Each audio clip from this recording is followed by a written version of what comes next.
Clip number 1129۔ اس clip میں آپ قرآن پاک کی سورہ روم کی آیت نمبر 51 سے 53 تک کی تلاوت، ترجمہ اور تفسیر قرآن صراط الجنان سماعت فرمائیں گے۔ بسم اللہ الرحمن الرحیم۔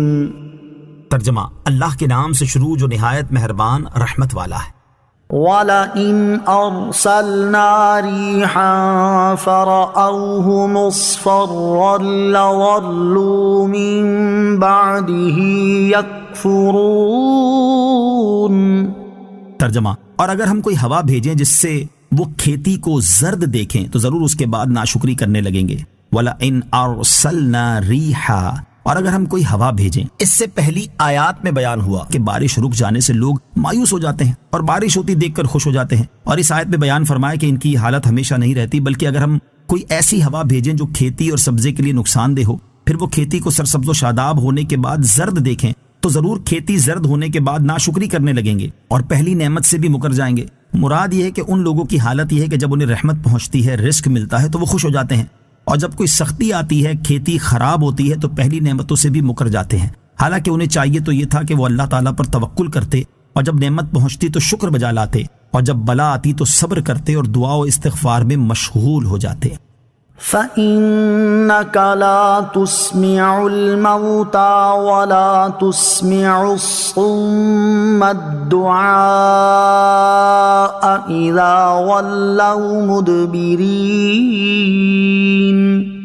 ترجمہ، پس بے شک تم مردوں کو نہیں سنا سکتے اور نہ بہروں کو پکار سنا سکتے ہو جب وہ پیٹھ دے کر پھریں۔ فَإِنَّكَ لَا تُسْمِعُ الْمَوْتَى، پس بے شک تم مردوں کو نہیں سنا سکتے۔ اس آیت میں اللہ تعالیٰ اپنے حبیب اکرم سرور دو عالم صلی اللہ تعالی علیہ وآلہ وسلم کو تسلی دیتے ہوئے فرماتا ہے کہ آپ صلی اللہ تعالی علیہ وآلہ وسلم ان کافروں کی محرومی اور ان کے ایمان نہ لانے پر رنجیدہ نہ ہوں، کیونکہ جن کے دل مر چکے اور ان سے کسی طرح حق بات کو قبول کرنے کی توقع نہیں رہی، آپ انہیں حق بات نہیں سنا سکتے۔ اسی طرح جو لوگ حق بات سننے سے بہرے ہوں، اور بہرے بھی ایسے کہ پیٹھ دے کر پھر گئے اور ان سے کسی طرح سمجھنے کی امید نہیں، تو آپ ان بہروں کو حق کی کوئی پکار نہیں سنا سکتے۔ اس آیت سے بعض لوگوں نے مردوں کے نہ سننے پر استدلال کیا ہے، مگر یہ استدلال صحیح نہیں، کیونکہ یہاں مردوں سے مراد موت کا شکار ہونے والے لوگ نہیں، بلکہ مردہ دل کفار مراد ہے، جن کے دل مرے ہوئے ہیں، جو دنیاوی زندگی تو رکھتے ہیں مگر واعظ و نصیحت سے فائدہ حاصل نہیں کرتے۔ اس لیے انہیں مردوں سے تشبیہ دی گئی، کیونکہ مردے عمل کے مقام سے گزر گئے ہوتے ہیں اور وہ واعظ و نصیحت سے فائدہ حاصل نہیں کر سکتے ہیں۔ لہٰذا اس آیت سے مردوں کے نہ سننے پر دلیل پیش کرنا درست نہیں، اور بکثرت احادیث سے مردوں کا سننا اور اپنی قبروں پر زیارت کے لیے آنے والوں کو پہچاننا ثابت ہے۔ نوٹ: اس کے بارے میں مزید تفصیل سورہ نمل کی آیت نمبر 80 اور 81 کے تحت مذکور تفسیر میں سماعت فرمائیں۔ وَمَا أَنْتَ بِهَادِ الْعُمْيِ عَنْ ضَلَالَتِهِمْ إِن تُسْمِعُ إِلَّا مَنْ يُؤْمِنُ بِآيَاتِنَا فَهُمْ مُسْلِمُونَ۔ ترجمہ، اور نہ تم اندھوں کو ان کی گمراہی سے سیدھا راستہ دکھا سکتے ہو، تو تم اسی کو سنا سکتے ہو جو ہماری آیتوں پر ایمان لاتے ہیں، پھر وہ فرما بردار ہیں۔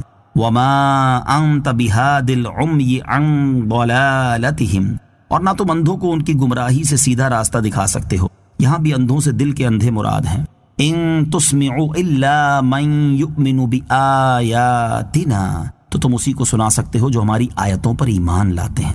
اس سے پہلی آیات میں تاجدار رسالت صلی اللہ تعالی علیہ وآلہ وسلم سے دل کے مردوں، بہروں اور اندھوں کو سنا سکنے کی نفی کی گئی، جبکہ اس آیت میں نبی اکرم علیہ الصلوۃ والسلام کے لیے اللہ تعالیٰ کی آیتوں پر ایمان لانے والوں کو سنا سکنا ثابت کیا گیا ہے۔ اس سے معلوم ہوا کہ مومن دل کا زندہ ہے اور سن سکتا ہے، کیونکہ جب مومن کے دل پر دلائل کی بارش ہوتی ہے تو اس میں سچے عقائد پیدا ہوتے ہیں، اور جب